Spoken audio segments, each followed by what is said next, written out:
So for the first segment, I'm joined by Kevin O'Connor, host of The Mismatch, host of The Void podcast shows on The Ringer, some of the best draft content you'll see out there, some of the best NBA coverage you'll see out there. KOC, what's going on, man? Hey man, how you doing today?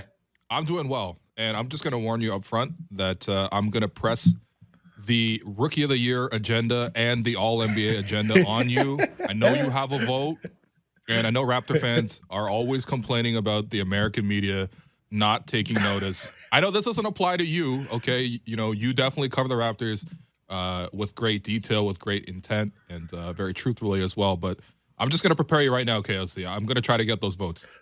I am completely ready to consume the Raptors propaganda. I'm ready.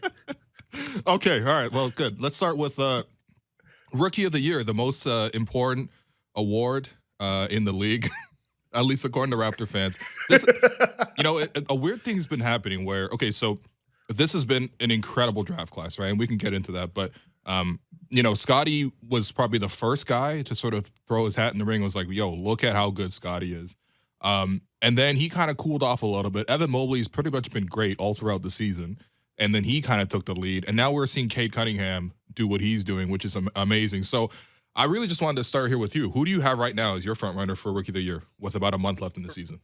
Right now, I'd give Evan Mobley the slight edge over Scottie Barnes and over Cade Cunningham in that top three for Rookie of the Year voting. There's really nobody else who I think even has a chance to catch those guys. Like Jalen Green's closing the year strong for Houston, but the beginning of his year in the middle of the season was so inefficient. There's like no time for him to catch up. But with Cade, Cade's been amazing defensively all year. Now he's scoring, like crazy. And then Evan Mobley's been great all year.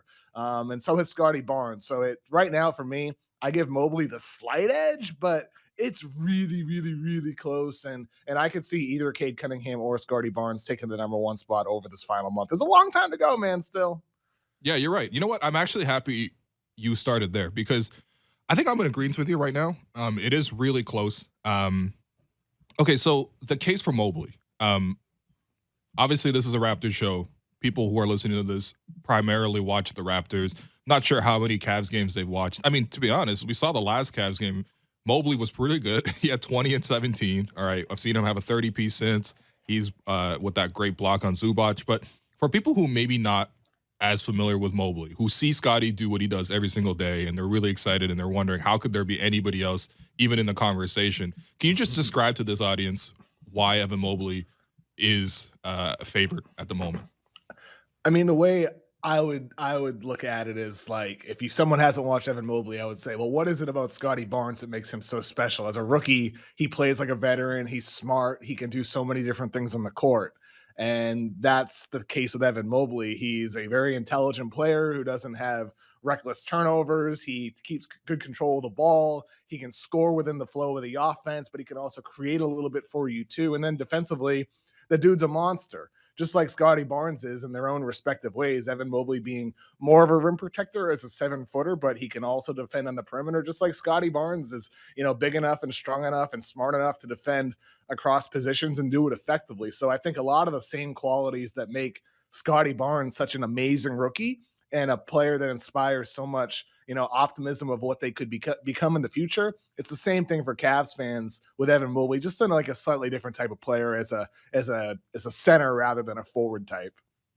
Yeah, that's fair enough. And when you're comparing two guys like this, who are similar in some ways, but also fundamentally very different, right? Like you look at Mobley, he's playing a big role. He can finish plays, but as you mentioned, he can also get his own.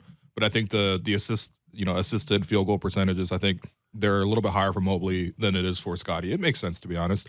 Whereas, Scottie, obviously, defensively, he's guarding the ball a lot more, right? We've seen him spend a lot of time guarding guys like Tatum. Against Doncic, he was the primary defender, although that's not a great case for Scottie. I think Doncic might have had 40 in that game and hit the game winner over him. But in any case, Luka does it to everybody, though. You're right. You can't hold it against everybody. Yes. But so, like, how do you compare that? Like, how do you balance that? Do you favor a guy who can create more of his own offense versus someone who can still be very efficient but sort of plays off of others? And then defensively, that's a bigger conversation to be had. But what do you value more? Like a guy who really is able to defend multiple positions on the ball versus someone who's able to have a tremendous defensive impact as sort of a I team mean, defender, you know? it's hard because there's two ways to answer that. One is, well, which guy would I rather have in my team and build around him and Okay. try to win a championship? It's like in that sense, you want the creator. I think the guys who can create off the dribble and generate offense for you are always the guys that are your preference, especially if they also defend and can score themselves, just like Scottie Barnes can. So maybe it's Scottie, long term Okay. in that sense over Mobley. But again, like with Mobley, he can do a little bit of that too, just in a different way and a different type of package. But in terms of rookie of the year, how do you evaluate both of those guys this year against each other? It's really like apples and oranges. It's really Yeah. hard to pick one of them for the award. It's sort of like with defensive player of the year. Everybody talks about Rudy Gobert, the interior guy, the rim protector, versus some of the perimeter-oriented players like a Mikal Bridges you're hearing conversation about from the Suns, or like Draymond Green still thinks he's in the conversation, still thinks he has a chance to win it, and he's more of a switchable guy. And it's like, oh, you're just picking one for defensive player of the year when there's like dramatically different types of roles and responsibilities. It's tough. And then for rookie of the year, I don't know. Then you also have Cade, who's more of the playmaker, the guy who's running that offense and generating everything for that team for the most part. So it's three really much different types of guys that are competing against each other for rookie of the year. It's tough, to be honest with you, and I don't know. I really don't know what I'm going to do right now, and I might not know the last week of the season, because I think all three of those guys have been stellar. But Mobley and Barnes have been stellar for longer, and I think that should matter a little bit. Okay, let's get back to the Scottie thing. All right, more Scottie propaganda. So since the All-Star break, averaging 19.2 points, 8.5 rebounds, 3.5 assists, 1.8 steals, a block per game on 57% shooting in a lot of these games. It's not even just like what he's doing overall, it's when he's doing it. He's flipped a lot of these games. Like the Raptors on a 4-game win streak, he's had a big hand in all these games. Spurs game, Raptors are stuck in the mud. Third quarter, Scottie takes over, scores 15. Raptors take the lead. They don't give it up.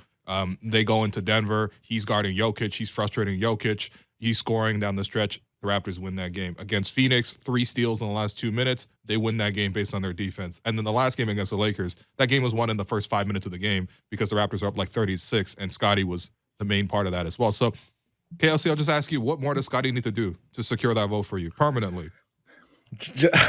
Just more of that. Okay, so if he does this the rest of the season, he's got your vote, 1 of 300, I think. Yeah, I mean, more of that, and I think that's why I don't know.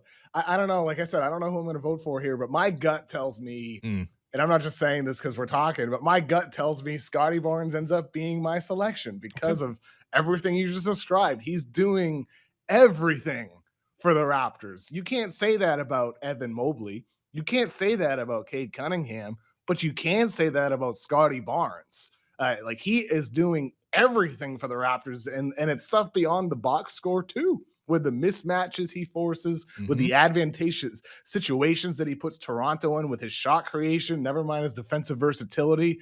I mean, like you can put him on guards, on wings, on bigger forwards. Like it's just, he does everything. And I asked myself that question with Cade Cunningham and Evan Mobley, and the answer is no, they don't do everything. Scottie Barnes does do everything. And that's why my gut tells me that it's going to end up being him, as long as we see more of exactly what you just described.